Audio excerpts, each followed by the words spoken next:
नमस्कार दोस्तों, खबर बहुत बड़ी है। विपक्ष के गठबंधन इंडिया ने मोदी सरकार के खिलाफ जो अविश्वास प्रस्ताव जो है मूव किया था, उसकी चर्चा हो सकता है सोमवार यानी मंडे को हो।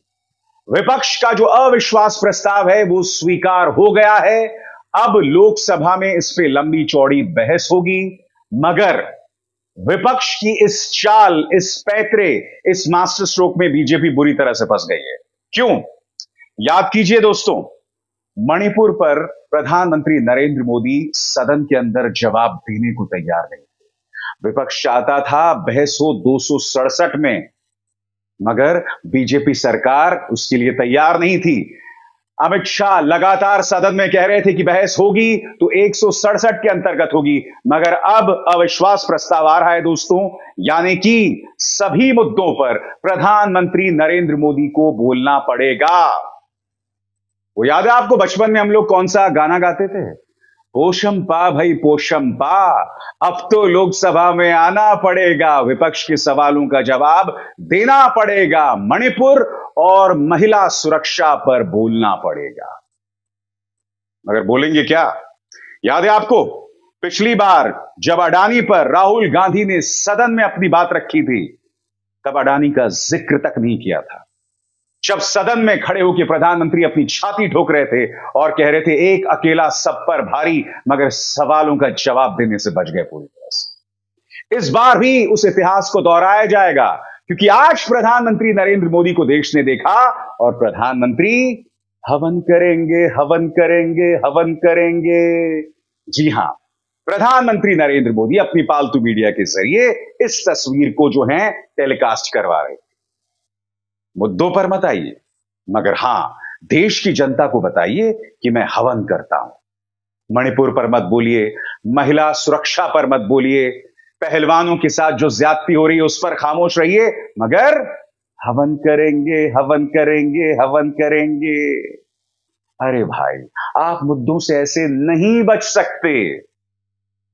दोस्तों, एक तरह से कहा जा सकता है कि विपक्ष का अविश्वास प्रस्ताव जो है वो स्वीकार हो गया है, मगर चुनौतियां ढेरों हैं उनके सामने। क्योंकि हम देख चुके हैं कि किस तरह से कम राज्यसभा में और लोकसभा में पक्षपात का आरोप लग रहा है। मैं आज आपको राज्यसभा की दो तस्वीरें बतलाना चाहता हूं। सबसे पहले देखिए, कांग्रेस की नेता राज्यसभा सांसद अमी बेन जो हैं, वो ये कह रही थी कि सरकार की तरफ से जो महिला मंत्री हैं वो मणिपुर पर कुछ नहीं बोल रही। आप देखिएगा उनके साथ क्या बर्ताव करते हैं राज्यसभा के सभापति, देश के उपराष्ट्रपति जगदीप धनखड़। उसे कह देते हैं ये रिकॉर्ड पर नहीं आएगा, उसे वो आपत्तिजनक करार देते हैं। मैं आपसे एक सवाल पूछना चाहता हूं, अगर कांग्रेस की नेता ये सवाल पूछ रही हैं कि मोदी सरकार के महिला मंत्री आखिर मणिपुर पर क्यों कुछ नहीं बोल रहे हैं, तो इसमें क्या आपत्तिजनक होगी? सुनिए क्या हुआ। But I would like to ask the minister whether his colleague women ministers are going to speak on Manipur. It will not go on record. It will not go on record. It is indecorous conduct. It is misconduct. It is abuse of your honorable minister. और दोस्तों, बात यहां नहीं रुक रही है। मैं आपको बतलाना चाहूंगा कि 1996 से लेकर 2018 तक मैंने संसद को बतौर रिपोर्टर कवर किया है। विपक्ष जब भी अपना बयान देता था, उनके माइक को ऑफ नहीं किया जाता था। याद कीजिए, यही शिकायत राहुल गांधी ने की थी और अब मल्लिकार्जुन खड़गे ने सबके सामने आकर यह बात कही। कितनी शर्मनाक बात है ना, क्योंकि माइक ऑन और ऑफ करना तो सभापति और उनके कार्यालय के हाथ में होता है। तो आखिर उनकी आवाज को क्यों दबाया जा रहा है? राहुल गांधी जो बात कह रहे थे, अब उसी को दोहरा रहे हैं मल्लिकार्जुन खड़गे। सुनिए वो क्या कह रहे हैं। इसीलिए मैं ये सोच के उठा था कि मुझे मौका मिलेगा और बात करने के लिए। मैं पूरे अपने इश्यूज को सदन के सामने रख रहा था, और जब 50 लोग अपना 267 पे दिए थे, तो मुझे अगर बोलने का मौका भी नहीं मिला, ठीक है, लेकिन कम से कम जब मैं बोल रहा हूं, मेरा माइक अचानक बंद करना ये मेरा प्रिविलेज है। अब उसको प्रिविलेज को धक्का, मेरा अपमान मेरे रेस्पेक्ट को आपने मेरे सेल्फ रेस्पेक्ट को उन्होंने चैलेंज किया है और सरकार के इशारे पे अगर सदन चला तो मैं समझूंगा साहब डेमोक्रेसी नहीं है। Nothing will go on record. कल भी हमने देखा था जब आम आदमी पार्टी के राज्यसभा सांसद Raghav Chadha division of votes चाहते थे, तब राज्यसभा के सभापति जगदीप धनखड़ ने साफ तौर पर कह दिया था कि आप बच्चे हैं, चुप रहिए, बड़ों से सीखिए, और उनकी इस मांग को अस्वीकार कर दिया। जबकि उन्होंने कहा था कि जब संजय सिंह को पूरे सत्र के लिए निलंबित कर दिया गया था, तब बहुमत सदन के अंदर विपक्ष का था, बावजूद उसके डिवीजन ऑफ वोट्स नहीं हुआ, वोटिंग नहीं कराई गई। यह तो विपक्ष की जायज मांग है ना। इस तरह से विपक्ष को जलील कैसे किया जाएगा? इसीलिए सोमवार को अविश्वास प्रस्ताव तो आ रहा है, मगर विपक्ष को ज्यादा उम्मीद नहीं करनी चाहिए। व्यवस्था जिस तरह से उनके खिलाफ काम कर रही है वो जग जाहिर है। कल जिस तरह से प्रधानमंत्री ने आपत्तिजनक हमला किया था विपक्ष के ऊपर, इंडिया की तुलना आतंकवादियों से कर डाली थी, तब देखिए किस तरह से इनके पालतू मीडिया ने कार्यक्रम चलाए। यानी कि एक टूल किट के जरिए प्रधानमंत्री से सवाल करने के बजाय कि आप विपक्ष को क्रिमिनलाइज कर रहे हैं, आप विपक्ष की तुलना आतंकवादियों से कर रहे हैं, यह सवाल पूछने के बजाय इस तरह का कचरा चलाया गया था दोस्तों। इसीलिए अविश्वास प्रस्ताव तो होगा, मगर विपक्ष को ज्यादा उम्मीद नहीं करनी चाहिए, बिल्कुल भी नहीं उम्मीद करनी चाहिए। बहरहाल संजय सिंह जिन्हें निलंबित कर दिया गया था, उनका जो धरना है वो लगातार दूसरे दिन भी जारी है, और आज उनसे मिलने दो खास लोग आए। सबसे पहले इस तस्वीर में देखिए, शरद पवार उनसे मिलने आए और उन्होंने कहा कि मैं इस वक्त संजय सिंह के साथ खड़ा हूं। उनका ट्वीट और तस्वीर आपके सामने।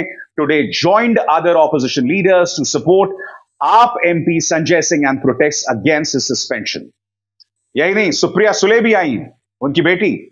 Unyielding in my support for MP Shri Sanjay Singh's agitation at Parliament, uniting our forces to fiercely fight for justice and a resolute resolution in Manipur's critical situation. No more delays. We demand action now.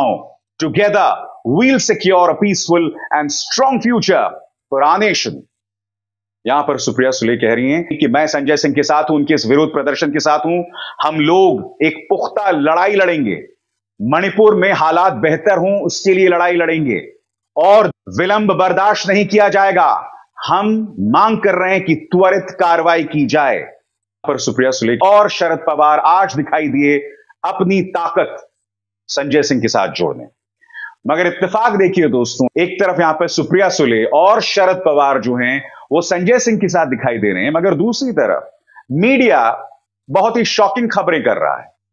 आपकी screen पर media यह बतलाने की कोशिश कर रहा है कि सुप्रिया सुले जल्द मोदी सरकार में शामिल हो जाएंगे।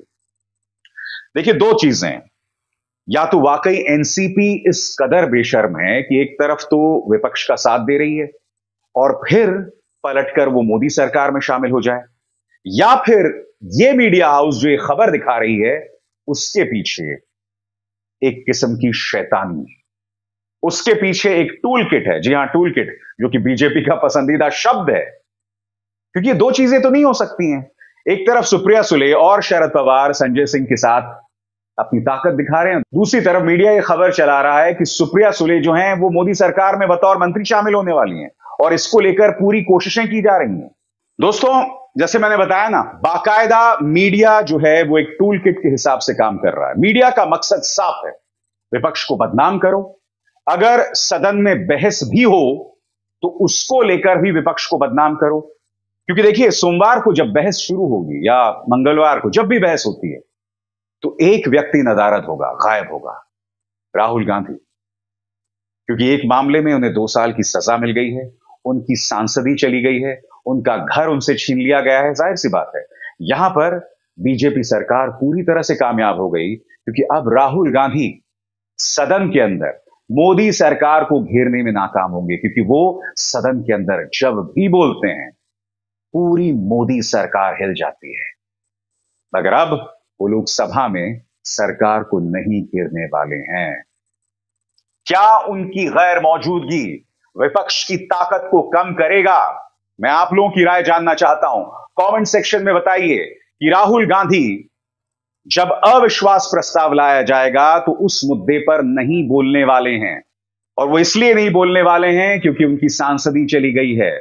और क्या उनके ना बोलने की वजह से विपक्ष की ताकत कमजोर होगी? यह सवाल पूछा जाना लाजमी है। मगर जैसे मैंने कहा ना कुछ देर पहले, मीडिया को एक टूल किट मिल गया है। हाथ कंगन को आरसी क्या दोस्तों?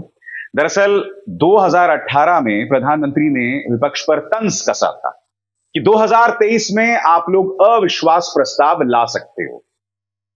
प्रधानमंत्री ने वो तंज कसा था। अब जबकि विपक्ष अविश्वास प्रस्ताव ला रहा है, जो कि उसका अधिकार है, इसमें क्या गलत है भाई? तो मीडिया को एक टूल किट मिल गया है। वो टूल किट क्या है, कुछ देर बाद। मगर सुनिए प्रधानमंत्री ने 2018 में क्या कहा। वो शुभकामनाएं मैं आज फिर देना चाहता हूं कि आप इतनी तैयारी करो कि 2023 में फिर से आपको अविश्वास प्रस्ताव लाने का मौका मिले। और उसके बाद क्या आ रहा है दोस्तों आपके स्क्रीन पर? सारे पत्रकारों को प्रधानमंत्री कार्यालय के माननीय हिरेन जोशी की तरफ से फरमान आ गया। सब एक ही भाषा में उसी भाषण का जिक्र कर रहे हैं। आपके स्क्रीन पर देखिए, सबसे पहले न्यूज 18 का वो दंगाई पत्रकार जिस पर दंगा भड़काने को लेकर केस है, इतनी तैयारी करो कि 2023 में। दूसरे नंबर पर एनडीटीवी का एक पत्रकार कह रहा है कि प्रधानमंत्री नरेंद्र मोदी ने फरवरी 2019 में भविष्यवाणी की थी कि 2023 में विपक्ष उनकी सरकार के खिलाफ फिर अविश्वास प्रस्ताव लाएगा। आज कांग्रेस मोदी सरकार के खिलाफ अविश्वास प्रस्ताव पेश करेगी।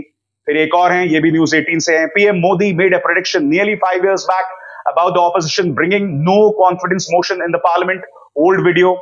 उसी तरह से दोस्तों आप देख सकते हैं अमित मालवीय, बीजेपी के प्रचार तंत्र का मुखिया, DD news, times of India, Hindu की एक पत्रकार हैं। This is from February 2019 when Prime Minister responding to a motion of no confidence against him predicted that there would be another NCM in 2023. सब लोग दोस्तों उसी जबान में और उसी भाषण का जिक्र कर रहे हैं। अब आप मुझे बताइए दोस्तों, ये टूल किट नहीं है तो क्या है?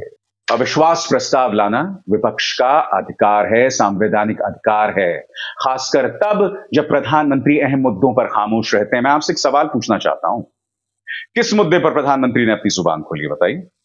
बाढ़ पर बोलते नहीं है, महिला पहलवानों के साथ जो ज्यादती हो रही है उस पर खामोश रहते हैं। बोलना तो चलो बहुत दूर की बात है, उनसे मिलते भी नहीं है। जब उन्हें मेडल मिलता है तब आप उन्हें अपने घर बुला लेते हैं, मगर वैसे आप उनसे आप मिल नहीं रहे हैं। मणिपुर पर आप बोलते हैं मगर उसके जरिए एक विवाद छोड़ देते हैं।